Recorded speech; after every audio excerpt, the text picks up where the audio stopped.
நெம்மிலி மத்திய ஒன்றிய திமுக சார்பில் அரசின் 4 ஆண்டு சாதனை விளக்க தெருமுனை பிரச்சார கூட்டம். ராணிப்பேட்டை மாவட்டம் நெம்மிலி மத்திய ஒன்றிய திமுக சார்பில் அரசின் 4 ஆண்டு சாதனை விளக்க தெருமுனை பிரச்சார கூட்டம் சித்தூர் கிராமத்தில் நடைபெற்றது. மத்திய ஒன்றிய திமுக செயலாளர் பெருமாள், மாவட்ட கவுன்சிலர் சுந்தரமாள் பெருமாள், இளைஞரணி துணை அமைப்பாளர்கள், ஒன்றிய துணை செயலாளர்கள் சுந்தரவடிவேல் முன்னிலை வகித்தார்.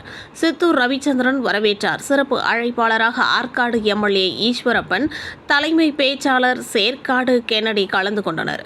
இதில் ஆற்காடு எம்எல்ஏ ஈஸ்வரப்பன் பேசியதாவது: முதல்வர் ஸ்டாலின் தமிழக மக்களுக்காக எண்ணற்ற பல திட்டங்களை செயல்படுத்தி வருகிறார். குறிப்பாக மகளிர் இலவச பேருந்து, காலை உணவு திட்டம், மாணவர்களுக்கு தமிழ் புதல்வன், புதுமை பெண் உள்ளிட்ட பல்வேறு திட்டங்களை செயல்படுத்தி வருகிறார்.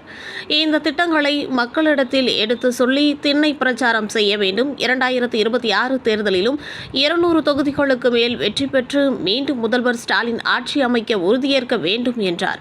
கூட்டத்தில் நிர்வாகிகள் சுரேஷ், முரளி, முகேஷ், எல்லப்பன், சதீஷ், தனஞ்செழியன், புகழேந்தி, மணிவண்ணன், தனுஷ் உள்ளிட்டோர் பலர் கலந்து கொண்டனர். அதனைத் தொடர்ந்து நாகவேடு கிராமத்தில் தேர்முனை பிரச்சார கூட்டம் நடைபெற்றது.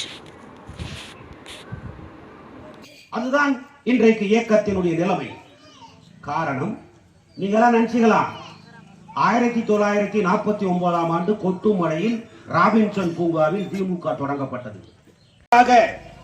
நடத்தியதோ அதே போல் இளைஞரணியும் நடத்திட வேண்டும்